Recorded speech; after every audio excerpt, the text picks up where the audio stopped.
Sebas es como muy didáctico.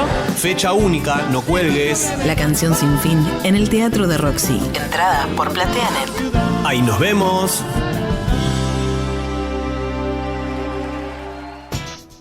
La mañana de la radio en presente continuo, con la conducción de Fabricio Sota, de 10 a 12:30 por Radio Brisas.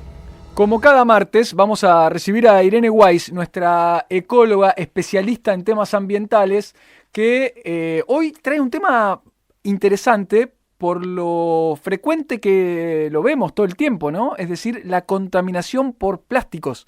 Contaminación que afecta sin duda no solamente nuestros mares, sino también nuestros suelos, y que hay algunas estrategias para tratar de combatirla, ¿no? Así que vamos a charlar con Irene sobre el tema de la contaminación de plásticos.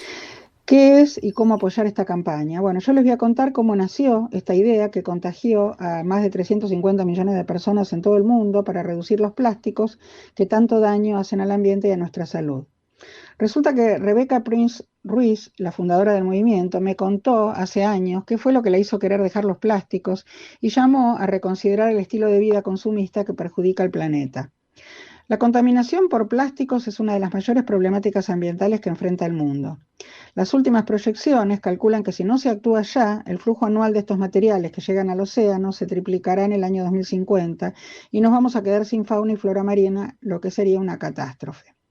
Cada año llegan en promedio 11 millones de toneladas de residuos de plásticos a los mares y afectan miles de especies. ¿Te imaginas esa cantidad de residuos? Bueno, lo increíble es que esa cifra puede llegar a 29 millones de toneladas en las próximas 3 décadas, según las proyecciones de los especialistas. Lo más complejo es que se trata de un problema que se presenta desde hace muchos años y por eso es necesario tomar acciones que permitan mitigar ese impacto.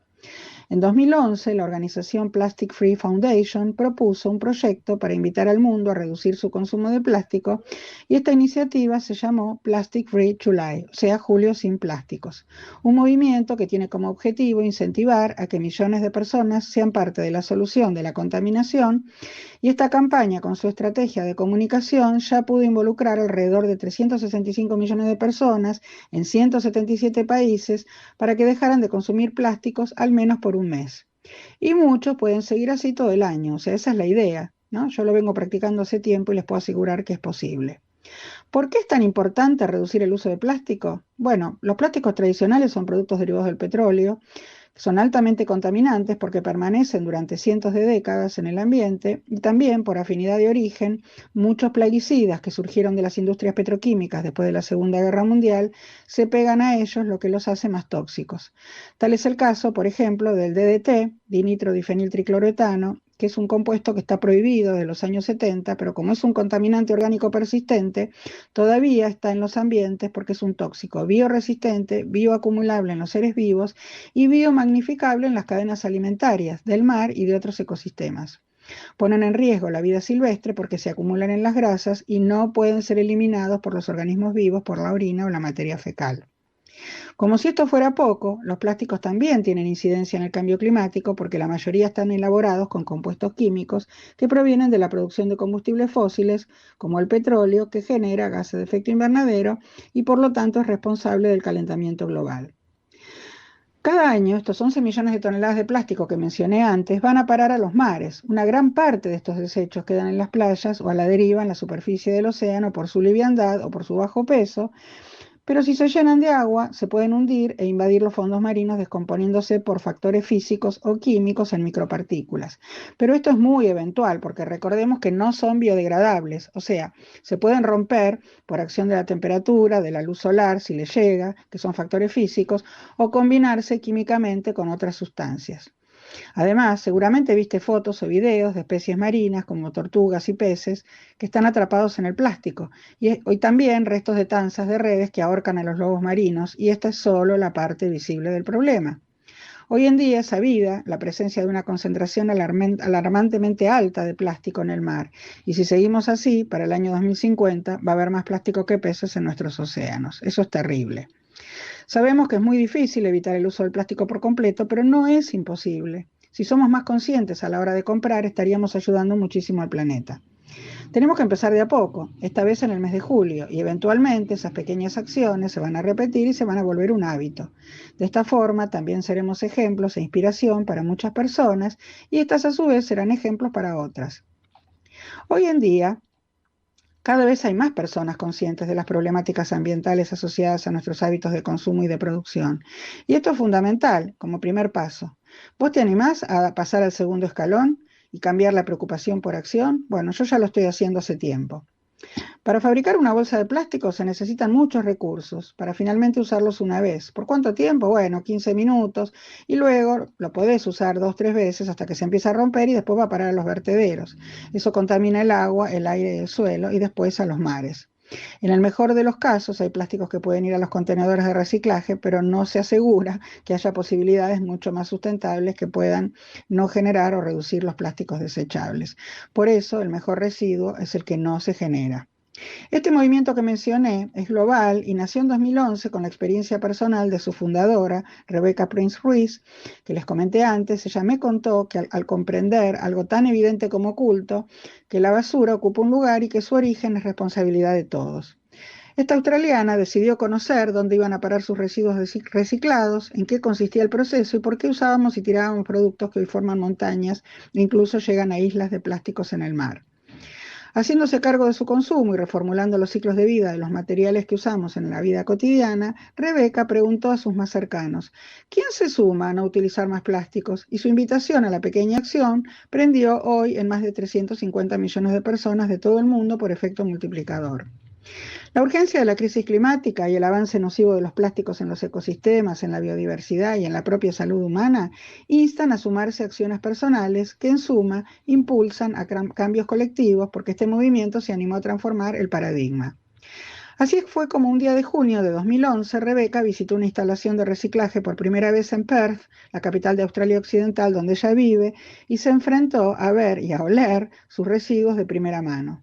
En primer lugar, se sorprendió por el volumen de los residuos, junto con el de sus vecinos y los de todos los del barrio. Solemos hablar de tirar cosas a la basura, pero ella nunca había pensado en que eso fuera realmente algo tan terrible. Por eso, en aquel momento, se encontró ahí parada en medio de una montaña de desechos y comprendiendo el complejo proceso que requiere de mucha energía, de ver cómo se clasifica, procesa y empaca para reciclar, aprendió sobre el costo del reciclaje, vio cómo las personas se ganaban la vida con los residuos y entendió los desafíos particulares que implican el reciclaje de plásticos solamente cuando se hace, porque comprendamos que no en todas partes es igual. Australia es una nación desarrollada. Esa noche, cuando fue a depositar sus reciclables al contenedor, pudo imaginar a dónde iban a parar y se preguntó qué otras opciones podría haber y cuánto realmente podría reducir eso que iba al contenedor para que no fuera necesario transportarlo y procesarlo. En 2011, la gente no hablaba del problema de la contaminación plástica del océano, la crisis de los desechos ni los problemas particulares de los plásticos de un solo uso, por lo que ella no estaba pensando en intentar cambiar el sistema o iniciar un movimiento. Más bien se trataba de pensar en una respuesta puramente personal de querer responsabilizarse por sus propios desperdicios. Eso era todo lo que ella sabía que podía hacer, pero al día siguiente, cuando fue a trabajar, se sorprendió porque hizo una pregunta simple. El mes que viene voy a dejar de usar plástico. ¿Quién quiere unirse a mí? Y a la semana siguiente resultó que ser el comienzo de julio y junto con 2 colegas del gobierno local, Amy y Nabila, y 40 personas de su red de voluntarios, decidieron intentarlo juntos. Ese pequeño grupito de personas que en 2011 dijo sí al desafío e hizo cambios para reducir los desechos plásticos en sus propias vidas, comenzó a compartir Plastic Free July, o sea, Julio sin plásticos, con sus amigos, familiares y colegas. Se difundió de boca en boca y a medida que los ciudadanos, las comunidades y las organizaciones de todo el mundo fueron participando, se convirtió en uno de los movimientos ambientales internacionalmente más exitosos, con más de 350 millones de personas participando y en este movimiento Julio sin plástico hasta el día de hoy. Así, en el presente, es una iniciativa global con herramientas y recursos para que las personas reduzcan los plásticos en el hogar, el trabajo, la escuela y la comunidad. Ya pasaron 12 años desde el lanzamiento de la poderosa campaña que dio lugar a Julio sin plástico, y en la última década creció exponencialmente la concientización sobre el problema de los residuos plásticos a raíz de la preocupación y la acción de los consumidores. Y por eso muchas empresas respondieron y los gobiernos de numerosos países introdujeron medidas como la prohibición de las bolsas de plástico, los planes de devolución de envases y bebidas y la prohibición de los plásticos de un solo uso como las pajitas, los envases de poliestireno, que es lo que llamamos telgopor, para alimentos y bebidas, los utensilios, los agitadores de las infusiones, los vasos descartables, etc. Hace 12 años, en 2011, la gente no había oído hablar del concepto de un solo uso, pero en 2018 se convirtió en una palabra muy importante porque fue la palabra del año en el diccionario Collins y realmente empezó un gran impacto. O sea, los participantes ya el año pasado evitaron colectivamente 900 millones de kilos de desechos plásticos en su producción.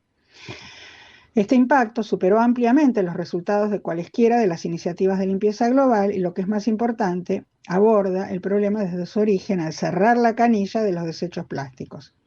El desafío son las tasas cada vez mayores de producción, que no se igualan ni por asomo con las tasas de reciclaje, por lo que el problema de los desechos plásticos todavía crece mucho. Por eso es tan importante abordar el tema y que yo les contara esto hoy. ¿Cuáles son los beneficios de una vida sin plástico? Bueno, son muchos, porque evitar los plásticos tiene ventajas más allá de simplemente reducirlos. Se usa menos petróleo, un combustible fósil que genera gases de efecto invernadero. Además, al evitar el agua embotellada y rellenar nuestra propia botella, podemos ahorrar plata. Evitar los envases de plástico a la hora de comprar alimentos también se traduce en un cambio hacia productos locales frescos, de productores y de tiendas independientes e ingredientes no procesados, lo que implica una dieta más saludable, apoyo a empresas locales y reducción de los kilómetros recorridos por los alimentos. También muchas personas dicen que ese cambio en su vida diaria impacta en el disfrute de las cosas simples, como adquirir una nueva habilidad, aprender a cocinar o preparar una comida con un ser querido. ¿Qué es lo más preocupante del avance de los plásticos en el mundo? Bueno, incluso antes de que China introdujera sus prohibiciones de importación de residuos en 2018 hacia Australia, solo se había conseguido reciclar el 9% de todos los plásticos que se fabricaban en ese país, que es donde se originó la campaña, y con la previsión de que la producción de plástico casi se cuadriplicará para 2050, está claro que el problema de los residuos plásticos seguirá creciendo, si no lo frenamos. El plástico de un solo uso simboliza una sociedad derrochadora de usar y tirar en la que nos convertimos. Y a pesar de nuestros esfuerzos por eliminar y reciclar los residuos, está en todas partes, desde los océanos más profundos hasta la cima del Everest. Parece mentira, pero esto es así, porque se encontró en la fauna y en la flora de todo el mundo, en el aire que respiramos, en los alimentos que comemos y en la lluvia que cae sobre nosotros. No solo ensucia el planeta, sino que ahora ensucia nuestros cuerpos, incluso se encuentran en las placentas de los bebés recién nacidos. Los impactos de los plásticos en la salud humana son cada vez más preocupantes porque incluyen la alteración de los sistemas hormonales y los vínculos con una amplia gama de problemas de salud, como el desarrollo del cerebro, la reproducción, la obesidad, la diabetes y las alergias. Ahora sabemos que tenemos que reducir nuestros residuos de plástico y replanteamos su uso para proteger la salud de nuestras comunidades, la propia nuestra y del ambiente. Yo particularmente estoy muy preocupada por los impactos en la salud humana de los micro y nanoplásticos, las fracciones más pequeñitas diseminadas por todas partes. Sospecho que con la creciente investigación actual van a aumentar las pruebas, no solo de esos contaminantes minúsculos que integran todas las cadenas alimentarias, sino de las sustancias químicas que se encuentran en los propios plásticos. Podemos y debemos poner fin a esto, comprendiendo cuál es el problema, informándonos y legislando para evitar los impactos actuales. Los gobiernos y las empresas desempeñan un papel fundamental para alejarnos de los plásticos de un solo uso. Como consumidores y ciudadanos, nuestras acciones y nuestra defensa pueden y deben influir en ellos. Vi que esto ocurrió con mayor frecuencia a lo largo de la última década con la introducción de las prohibiciones de las bolsas y los planes de reembolso en los envases de bebidas, pero la verdad es que el cambio de comportamiento conduce a la difusión de estas ideas mucho más. Esto va a modificar nuestras normas sociales y también puede cambiar las expectativas de nuestra comunidad con respecto a las empresas y al gobierno. El cambio de comportamiento es la semilla de un cambio cultural y de todo un sistema. Podemos abogar por el cambio votando con nuestro dinero y nuestras acciones, haciendo que nuestra comunidad se sume, poniéndonos en contacto con nuestros gobiernos locales, con los miembros electos y escribiendo a las empresas. Somos sus electores y sus clientes, así que hagamos oír nuestra voz. Ahí estaba Irene con algunos datos interesantísimos. 11 millones de toneladas de plástico llegan a nuestros mares y se proyecta para el 2050 que se multiplique por 4 la producción de plásticos, con lo cual quizá estemos en aquel momento en 29 millones de toneladas proyectadas, ¿no? Es decir, un tema que es uno de los grandes desafíos del mundo, sin duda, que tenemos que enfrentar. Y la columna de Irene Weiss siempre está prevista para eso, ¿no? Informar para la acción.